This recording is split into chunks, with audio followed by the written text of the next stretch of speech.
Hello, everyone, and welcome. My name is Jeff McDonald, and I'm very happy to welcome you to this in our final lecture of the series this fall 2021 Distinguished Lecture Series. Before I introduce today's speaker, I want to acknowledge that we're coming to you from Treaty 6 territory, homeland of the Métis, and our Water Resources Program and Global Institute for Water Security at University of Saskatchewan recognize and respect these First Nations and Métis ancestors and strive to work with them to improve water sustainability. This seminar series is underwritten by the Global Institute for Water Security, and we thank them. And it's also part of the Global Water Futures research program, and the many partners that are viewing, we welcome you. We also welcome our Masters of Water Security students, both in Saskatchewan and in Beijing, and the many that are watching online. So welcome everybody. And today it's an immense pleasure to welcome friend and colleague David Tarboton. David is director of the Utah Water Research Laboratory and professor of civil and environmental engineering at Utah State University in Logan, Utah. Dave is an international thought leader in hydrological information systems and modeling, and how it crosses interdisciplinary lines between hydrology and information technology. I've known Dave since 1989, 1990, when we started together at Utah State University. It seems hard to believe it was that many years ago, but he's been doing this long before computer resources like today were available. And in fact, one of his papers in 1997 in WR that focused on a new method for water flow directions is one of the highest cited papers ever in our field, at about 2,700 citations, a WR paper. So Dave has written some benchmark papers among his many publications. He's been at Utah State, as I mentioned, for the last 31 years or thereabouts, and has held a variety of positions at Utah State. He's brought in I think on the order of $60 million in research during that time. And he's done a lot of community service. He's been principal investigator of CUAHSI's HydroShare program. That was a $9 million effort, I believe, in the period over the last 10 years or so that David's been a part of that and leading that. Of course, he's received many awards and accolades. He's a fellow of the American Geophysical Union, elected in 2018. He's received the Community Service Award from CUAHSI, as he has also received a Community Service Award from AWRA, the American Water Resources Association, and so many awards and commendations from Utah State. He's been faculty researcher of the year there many years over the years. So it's really a pleasure to welcome Dave and to hear his talk today. And for those that are early career, we'll once again stay on at the end of the hour for an early career session with David. And I hope that some can join us for that. So over to you, Dave. Great. Well, thank you, Jeff, for those words, that nice introduction. And it's great to still be interacting with you after these many years. I'll be talking to you about the HydroShare work that Jeff just mentioned.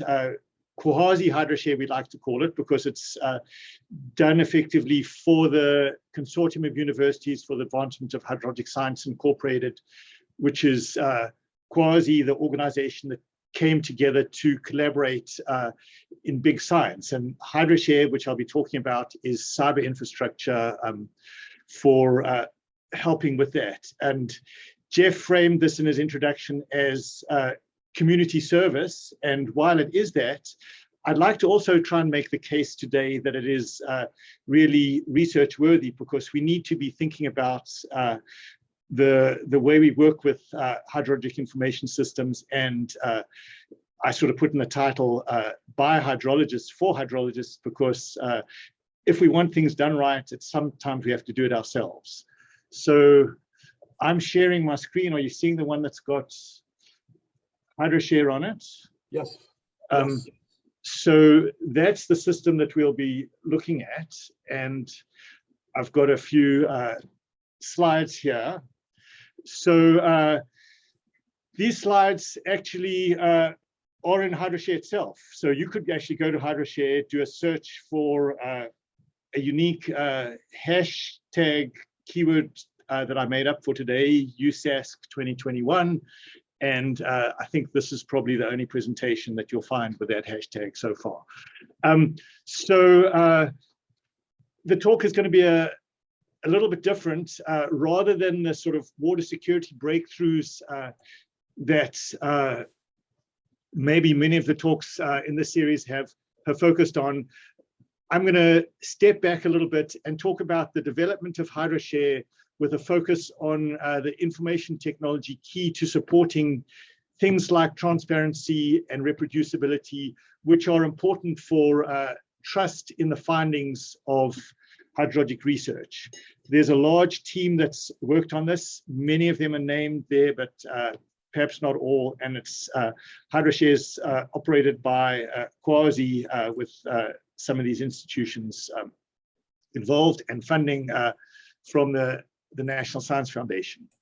So this slide motivates the idea that that I like to use to sort of justify what has been a sort of a slightly different tack of my research career into hydrologic information systems. The slide was first put together by David Maidment, but makes the point that it's as important to represent the hydrologic environments precisely with data as it is to represent hydrologic processes with equations. So you might think of the physical laws and principles that comprise hydrologic process science, simulation models, and those give you descriptions of hydrologic conditions. But you also have hydrologic information science, which involves thinking carefully about observations, the way that those observations are organized into databases, data models, visualization, effectively direct information about the hydrologic environment, which also needs to be brought together to effectively advance our understanding. So in this talk, I'm going to talk a fair bit about some of the drivers and motivations behind HydroShare and hydrologic information systems in general. Collaboration. It sort of takes a village to do things. Sometimes I think that it's no longer possible for an individual researcher sort of collecting data in one place to really make a breakthrough, but by combining information from multiple sources is how we are going to advance our understanding. We have an overwhelming amount of data these days.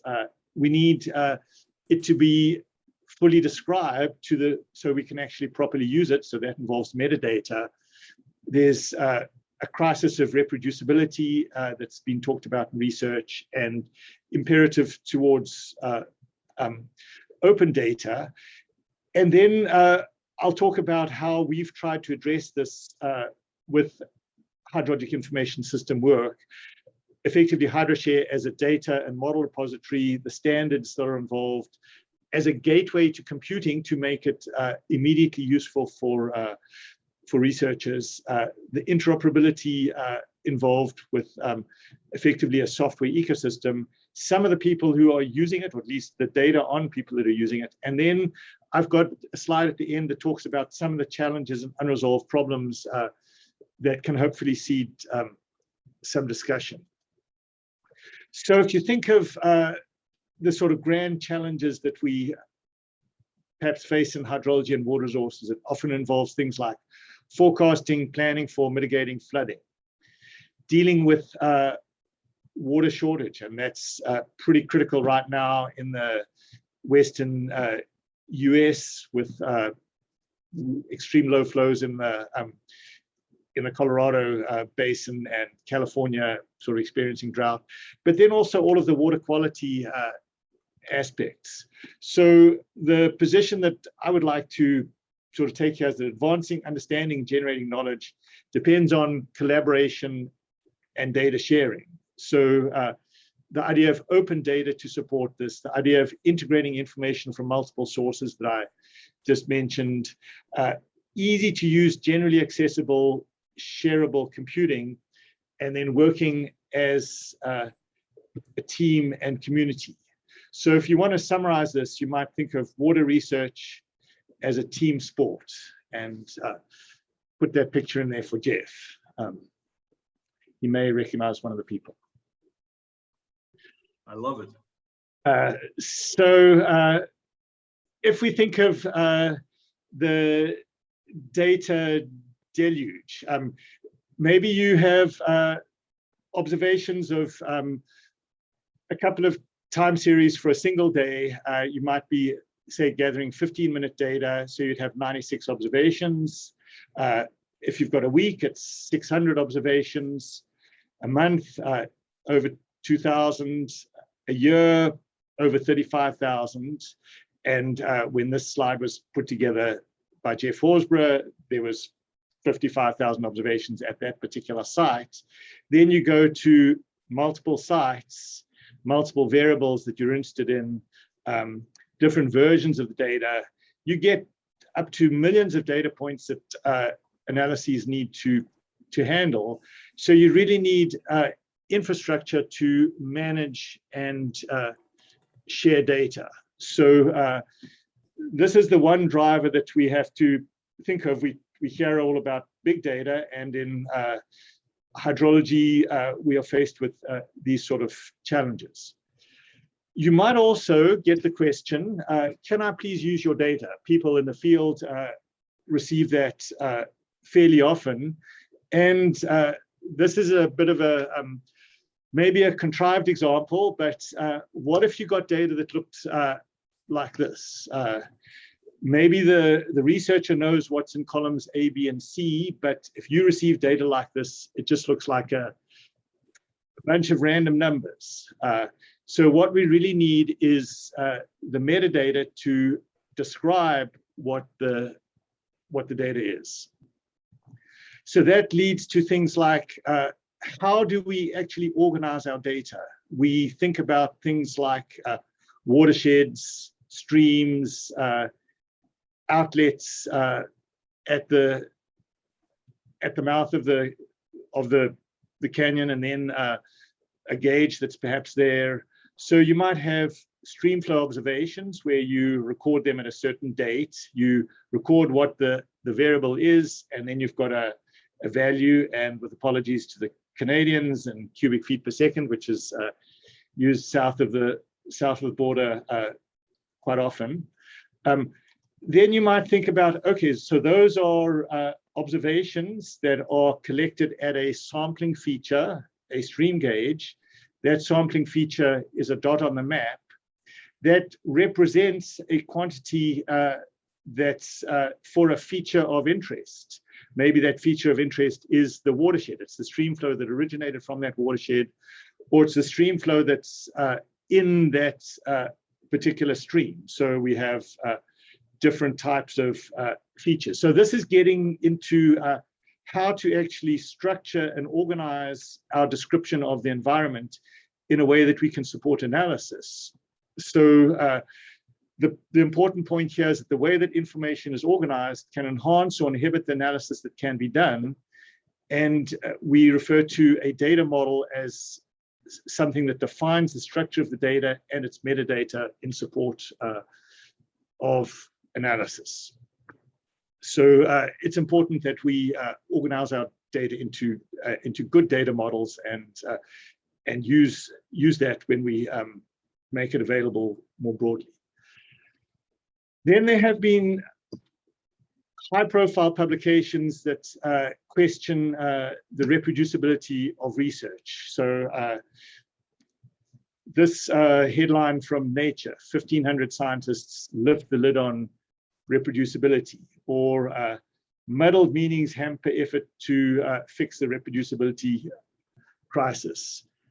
Or if you look at in the water resources area, Jim Staggy and David Rosenberg and colleagues did an analysis of 360 water research papers, found that 107 of them didn't have data that was accessible. Another 78 had data, but it was not online. Others perhaps lacked enough data to be able to fully check on the calculations. And there were various other reasons why there were difficulties, and they ended up only being able to fully reproduce the results from 4 of these papers. So that's not necessarily a good situation to have if we want what we are putting in our papers to be trusted and used by decision makers, and for people to actually believe in our research. So this does open questions about what does it mean for research to be reproducible, and there's this sort of taxonomy of ideas in reproducibility that goes from simply repeating the calculations and having them sufficiently documented to be repeatable, up to the sort of pinnacle, if you will, where you want to be able to obtain consistent results, perhaps with new data. So if your model holds up, if your understanding of the process holds up when you subject to a test of new data, then the results might be sort of replicable. So there is work on this taxonomy, and also work trying to think about, okay, so what's the roles of repositories such as HydroShare that might hold data for supporting reproducibility, containerizing computations, having interfaces for models that can help with that. So I'm hoping that maybe towards the end we can actually think about some of the questions of what we should actually be doing in terms of retaining the data and retaining the methods involved for our work to be reproducible, because it's not trivial. So then we've all heard about the sort of push for open data, and this is a bit of a US-centric perspective. President Obama in 2013 had an executive order making open data, or making open and machine readable, the new default. Other countries might have been ahead of this in time, but there is certainly an impetus for open data. You might well ask, what happened with Trump? This was one of the few things that they might have agreed on, but Trump signed the Open Government Data Act into law in 2019.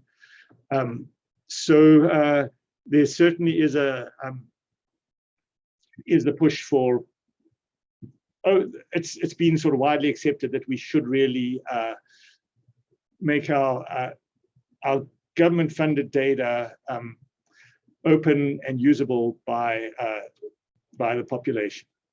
So the take-home message from this presentation is sort of summarized here, just in case we don't get to it sort of right at the end, although the end will be maybe a little bit of different set of conclusions, is that we should really be fulfilling the open mandate and achieving the FAIR principles with this nice image that comes from AGU: findable, accessible, interoperable, reusable. It requires establishing and advancing information, data, and model sharing systems that can help people with this, because while it's nice to establish principles, actually doing it is quite a burden. So CUAHSI HydroShare is our effort to achieve this for the hydrology and water resources research community. And as you look at this presentation, consider using HydroShare if your data is water related, and consider ideas from and approaches developed by HydroShare and the sort of linked projects in other information and data sharing systems and repositories. There's now quite a lot of opportunities for publishing and sharing data that are coming along. So what is HydroShare? First, it's a platform for sharing hydrologic resources and collaborating, starting from file storage, Dropbox-ish like functionality, but more metadata descriptions to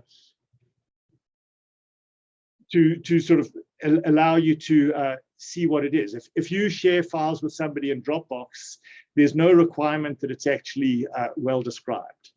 Then there's machine readable applications programming interfaces, web applications that can do useful things with it. Some of the social functions that you might find in systems like YouTube or Facebook or other sharing systems.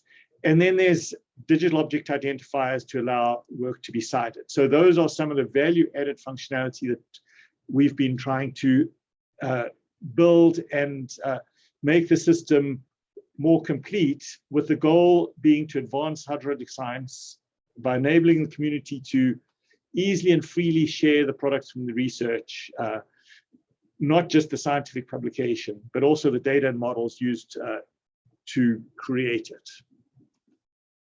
So a number of the ideas that we have tried to hold to while developing HydroShare is that data and models are first-class products of the research, so should be shared, not only a paper describing a result. So in this sense, they become then social objects, the sort of things that would be available, become citable.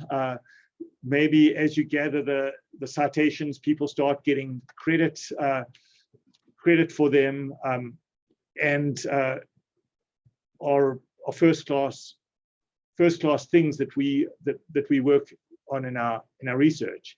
In HydroShare, we use the term resource or resources to describe the objects that are shared, because we wanted it to be more than just data, including models and workflows, and a lot of sometimes PowerPoint presentations, because I put this presentation and many others previously in HydroShare. Research data management should start at the beginning of the project, and resources should be created and systematically managed through the full research life cycle. So every time you find a new piece of information that is relevant to a resource, you have a place just to write it down and add it in, so that the metadata sort of grows organically. So in terms of enabling transparency, the way this might work is that a user creates a data set, uploads a file to HydroShare, then the research team iterates on it. So that means you need a way to share it just with the group of people working on it together. Typically, you would not be doing it all yourself. You might have your graduate students or other colleagues add parts, add metadata, add additional files. Then eventually your work gets completed, your paper is submitted for publication, and the final version is published, and a digital object identifier is assigned, and the user cites the paper in a data set. So I'm going to give a bit of an example. So one of my recent papers with my student Irene Garusi-Najad, published in Water Resources Research, has at the end of it this statement, and in the references a citation to a HydroShare resource. So I'm going to sort of break out of that and actually show that to you. So there is the paper in Water Resources Research, and lots of good stuff if you are interested in reading it. But somewhere down at the end, there is that statement that says, and I guess many journals now are requiring these sort of things, and it might actually have been better as a statement that was headed data availability rather than just kind of at the end of the conclusions as we did here. But anyway, there's the citation to this HydroShare resource, and there's also the code available in GitHub. But there we find that resource. There's a digital object identifier that links to a HydroShare resource. And if I click on that, I end up at this, the data for that paper that has the authors. It describes various metadata about it, the size, when it was created and when it was last updated, how to cite it, so that'll take you down where it gives information about citation, the funding agencies involved, a link back to the water resources research paper. So the sort of cross-linkage between the paper and the data. And here you'll see a number of things like web map services, web feature services. That's because this resource does include geospatial information that can then be machine readable directly. So that's one example. Maybe if I click, maybe let's just go back to the sort of beginning of HydroShare. If you go to hydroshare.org without having logged in, you would end up getting this landing page that describes briefly how HydroShare works, going through the steps of creating data, permanently publishing, and then what you can do with it. Or you can go to the homepage. You'll notice I'm actually logged in already. It's got my little picture up there. And then it lists useful things like the most recently visited resources, getting started. It'll take me to some of the help pages involved, some of the featured web applications that are there, and additional CUAHSI water data services. And then mention at the bottom that this is all based on open source data, and if you need email support, you can email help at CUAHSI. So here's another example of a published resource, in this case, LiDAR data. And so there's an abstract describing it, the location of it, all of the various content files, funding agencies, contributors, citation information, licensing information. These are the sort of things that we've tried to build into HydroShare to make it easy for people to fulfill their open data mandates quite easily. So let me switch back to the presentation. So there was the resource landing page information. So how's it set up? There is first this repository website, which is what we were just looking at, that effectively provides the entry point for looking at the information involved. The information is actually stored in iRods. This is the backend system for that can span multiple computers for resource storage. But to add value to it, we've also added the capability for web applications that allow you to do things with information in HydroShare. And there's a web apps page that you can go to, and you can see various web applications. So sort of three parts. And you could think of these three parts as being a little bit analogous to your computer. Maybe you've got a file browser on your computer. Maybe you've got a hard drive on your computer, and you've got a bunch of programs. And the programs include those provided by the operating system, by the major vendor, maybe Microsoft. You also can have programs from third parties. So we've tried to set up HydroShare so that anybody can create a web application that you might be able to use. So if you go into that same kind of idea with more detail, the website gives you the exploration, discovery of content, organizing your information into sort of files, collections, who has access to it, similar to the file Explorer on your computer. You've got the hard drive that has the storage. In this case, it's distributed storage on the web, where there's ways of storing different data types. And then there's the actions on resources with web software to operate on content that provides computation. And it's extensible in that anybody can set up a server. And we've worked to configure a system for linkage. So one way to think of this is perhaps moving towards a sort of fully web-based hydrologic innovation environment.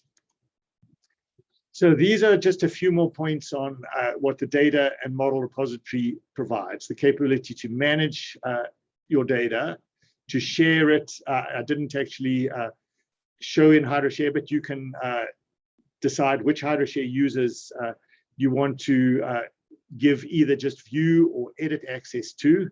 You can load information, say, from geographic data, and it will automatically create some of the metadata. You can get it assigned a digital object identifier, as you see down there, and it fulfills the FAIR principles for the open data mandate. So you should think of resources as a container into which users can put digital content, and the key functions of creating, versioning, describing, owning, sharing, discovering, and formal publication are set up there for that. And the resources can be data sets, models, or other research products. So there's a formal data model that underpins this. And the paper that I made available that I'll be perhaps discussing with the students at the end is the paper that describes it, trying to effectively use standards. OAI, ORE stands for the Open Archives Initiative Object Reuse and Exchange Standard.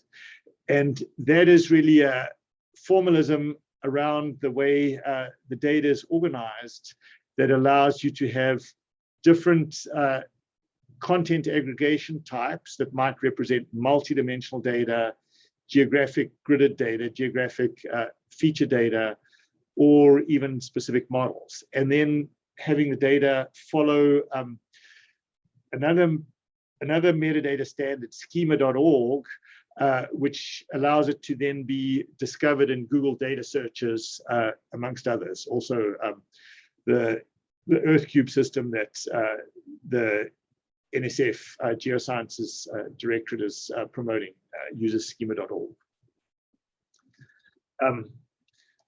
So each resource then has a resource landing page that has key information on its header that you might want to know about it, as well as the content type specified. But there is more. So this is what you can do in terms of publishing information. This is effectively for others, and maybe the incentive for doing this is to have your work be citable and to meet the requirements of your organization and your funding agency that your data has to be open. There's still quite a lot of a perception out there amongst researchers that this is a chore and people might procrastinate in doing that. What about computing? One of the things that we've been trying to do is set up tools, web applications that provide immediate value. What can I do now that I might not be able to easily do on my PC with information in HydroShare? So if you have a resource in HydroShare, there's a little button there that says Open With, and a number of web applications that you can collect, and those vary depending on the type of data in the resource, as well as the web applications that have been shared with you. But they can do things like open a Jupyter Hub instance or open MATLAB and help you with model input data preparation that somebody else might have shared, or model execution, or visualization analysis, perhaps some best practice tools that somebody else has shared. So by being on the web, they would reduce the need for software installation and configuration. This is really good for teaching, and there's a number of classes in CUAHSI Virtual University, and I think Martin Clark and maybe some others in Saskatchewan have used this in their classes for students to get easy access to sort of pre-configured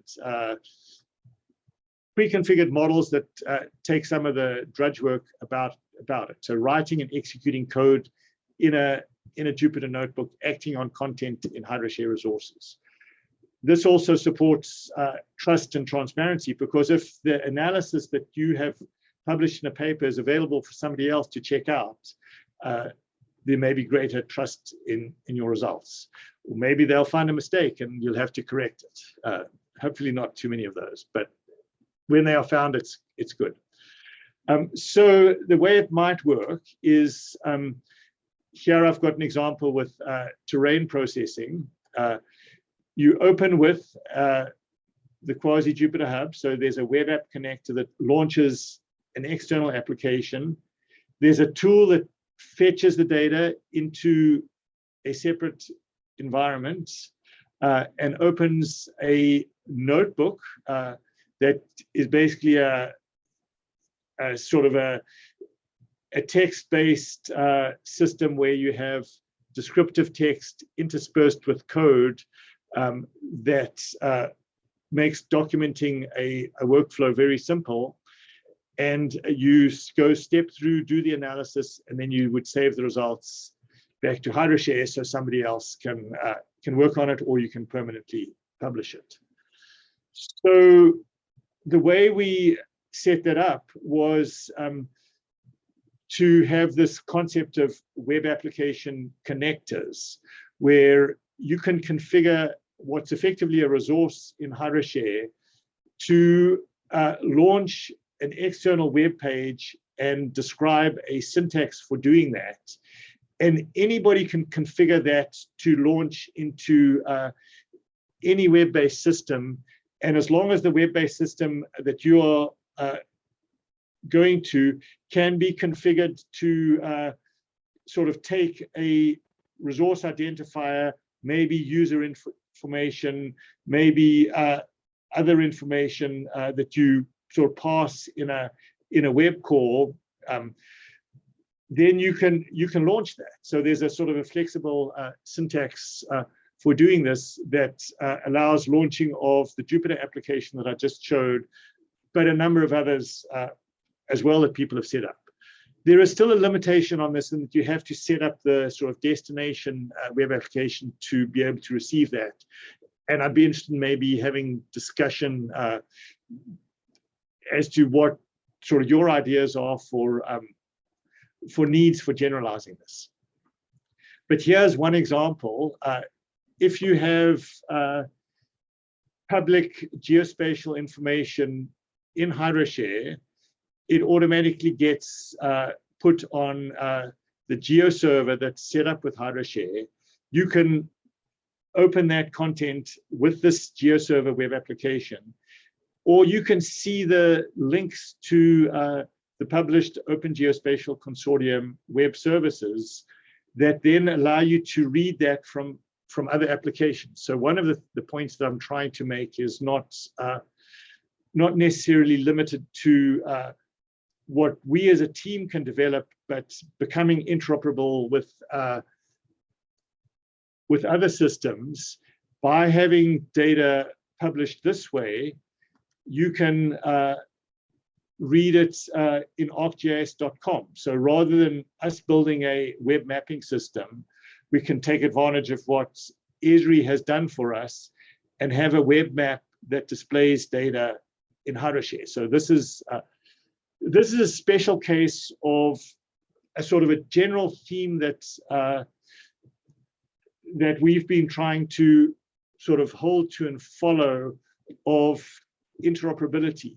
And there was a nice slide presented by one of the NSF program officers when I was attending a principal investigators meeting for the program that's funding HydroShare, that talked about NSF's vision for cyber infrastructure of many interfaces to shared services. So they showed many projects that were funded by the US National Science Foundation, and talked about the idea, well, one system shouldn't be able to do it all. And as soon as you build a system, you should enable some sort of a application programming interface on it that other people can take advantage of. So as long as you're following sort of standards to the degree possible, this comes about. So some of the important things are that no one system can do it all. Application programming interfaces, unique identifiers for the various objects you are working with, a cyber infrastructure ecosystem of many interfaces to shared services. And you might think of this as becoming then a personal cyber infrastructure, which is the sort of systems that you develop to be able to work with. You use HydroShare, you use Google Documents, you might use Dropbox, various other systems that people build together, and we all use slightly different sets, but we require that they work together well. As another example of that, CSDMS, the Community Surface Dynamics Modeling System that's run by Greg Tucker out of Colorado University of Boulder, has established capability on HydroShare or on the CUAHSI Jupyter Hub computing platform that's linked to HydroShare to effectively run land lab models, run some of their Python modeling toolkit tools. So there's I don't know everything that's in either PyMT or land lab, but it's capability that can then link to HydroShare and take advantage of some of the publishing and sharing capability that HydroShare has provided. So it's nice to have this this interoperability and this collaboration that's come about through that. So now I'm going to get into a little bit of a sort of reflective part of the presentation and think about some of the challenges of sort of reusability and how we might organize our work. So I put there at the top some thoughts on organizing our work towards reusability. And one sort of thought model here is that we have a resource repository, and it doesn't have to be HydroShare, but it's a place where information is stored. You may have hydrologic models that work on data in that, and maybe you're a modeler and you focus on models. But wouldn't it be nice if you can just use best of practice tools for some of the other things? So maybe there's good visualization tools that a visualization center has established, or there's good analysis tools, or perhaps so-and-so's best calibration tool for a model that you don't want to have to develop yourself, but can still work on the data. So there is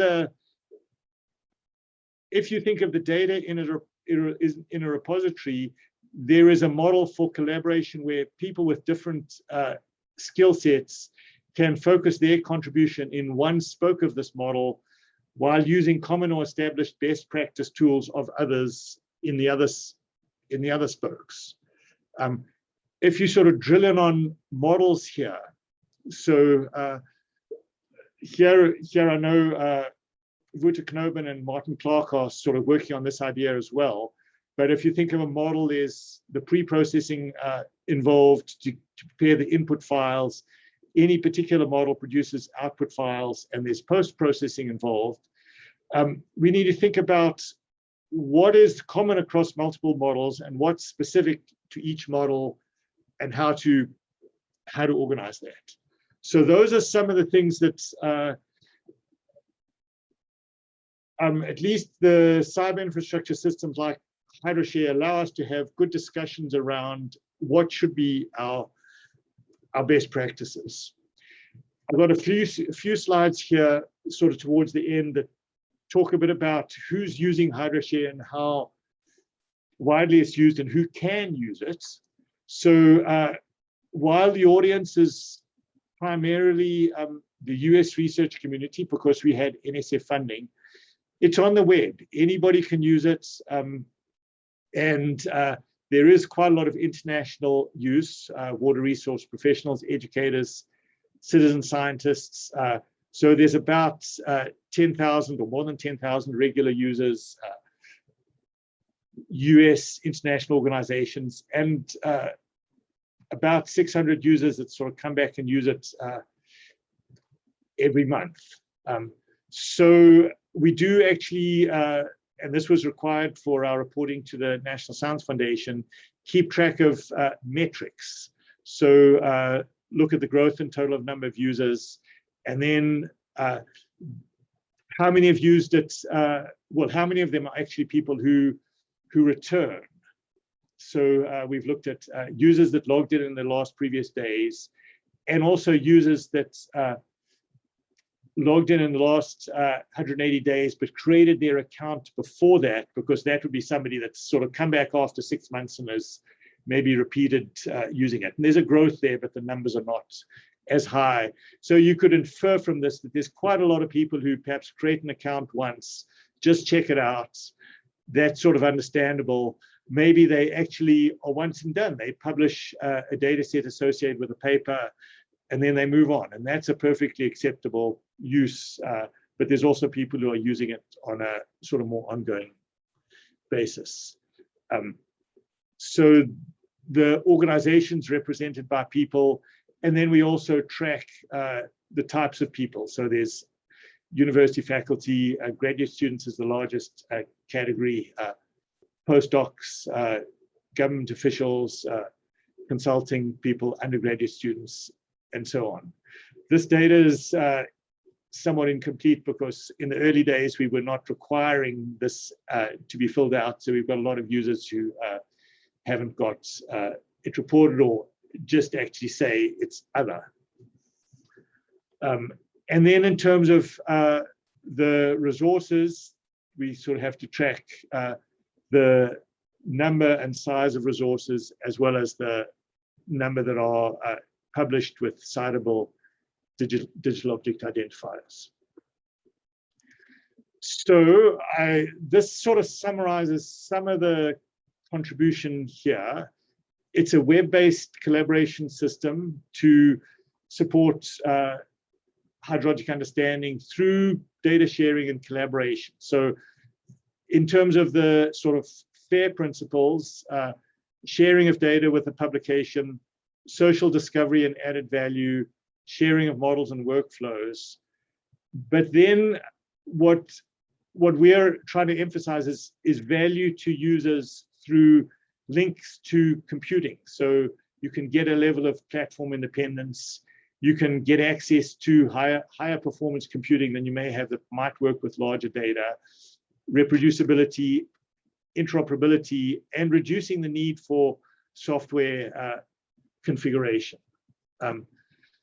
So I put a slide here, some of the questions and challenges that we need to think about as we work with data and models in a system like HydroShare and its associated environments.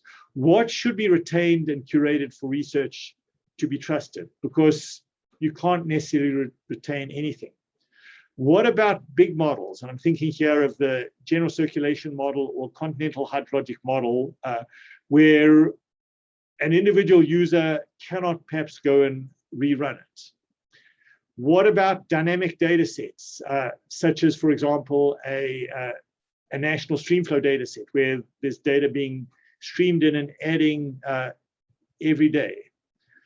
What about evolving computational platforms as languages that are perhaps used in research become obsolete? We improve operating systems, and what works today may not work in the future. The software dependencies involved, specific versus general, reusing some of the components. Should the data be reside? I guess where should data reside? Sometimes it's best to reside in an organization that's supporting it. But if that organization is going to no longer be able to support it, then it should go into HydroShare. So these are some of the things I'd be interested in hearing the sort of community that's on this call, hear your thoughts and sort of give my thoughts about that. So kind of in the spirit of this discussion, I was able to find this picture from when Martin was in Logan many years ago, and we were talking about some of these things. So this has been not only my work, but a large team from several institutions who worked on it. And this was at a meeting in Shepherdstown, one of the CUAHSI meetings where we all got together. And there's links there to the help page where you can learn more about HydroShare, as well as some of the publications involved. And if you go to HydroShare and do a search for USASC 2021, you'll find these slides. So thank you. Great. Thank you very much, Dave. That was really useful and informative. And I think we're going to have many questions here in the time we have left. Yeah, you stopped sharing your screen. That's great. I propose that maybe people raise their hand, and I'll do my best to call on people. I already see one hand raised. So Martin, do you want to kick off? Yeah, hi Dave, that was a fantastic talk. It's been amazing to see HydroShare grow over the past few years, you know, from where it was even 5 years ago. I had a question. At the beginning of your presentation, you showed a usage model where people would upload their data to HydroShare, collaborate within HydroShare, and then, you know, publish their findings. And I can see that type of collaboration model working within GitHub as we're moving towards the open development paradigm. And I'm wondering the extent to which it's in HydroShare, or people are still collaborating in private and only updating their model and data, you know, once they've written all the papers that they want to, and doing most of the collaboration behind the scenes. Can you comment on that a little bit? I think that there's a lot of collaboration behind the scenes. I think it's a slow process to get people to actually adopt some of these tools, and it's sometimes natural to use Google Drive or Box or one of these other systems. I mean, we try and encourage people to put it in HydroShare, but often it only happens at the end. And I think one of the things we also have to recognize is that the idea of interoperability is important. And when it comes to code and models, GitHub is probably the right place for it. And I think if you want a model to be reproducible, a good pattern is to perhaps have at the beginning of your Jupyter notebook that's documenting the workflow, to pull a very specific commit from GitHub, and then compile that version so that you can reproduce the exact version that was perhaps used, and then produce the results. And then if there's an updated version, you might also then compare the results with the updated version. So those are some of the sort of practices that need to be sort of encouraged. And yeah, and I mean, and you don't want to necessarily discourage people from using other systems. A lot of this is still experimenting. One of the things you'll notice with HydroShare is we've got 2 linked computing platforms, one operated by Tony Castronova at CUAHSI and one operated by the CyberGIS Center at University of Illinois, both who are part of our team. And sometimes the question has been, oh, well, why are you doing it twice? And at some level, well, they had different approaches. And I was happy to say, well, we don't actually know which approach is going to work best. Let's do experiments. Let's see how people use these things. Let's see which resource types people use. And that way you can learn. Good. We got two two more hands up. I just want to get to them if we can. Martin, thank you for that. Saman and then Stephen. Sure, great talk and very informative and educational. And I'm hoping one day these things could get into our educational curriculum for our grad students in particular. I think my question, when you were presenting this, David, I've been thinking the kind of work that I've been doing the past few years, more on using models for integrated assessment.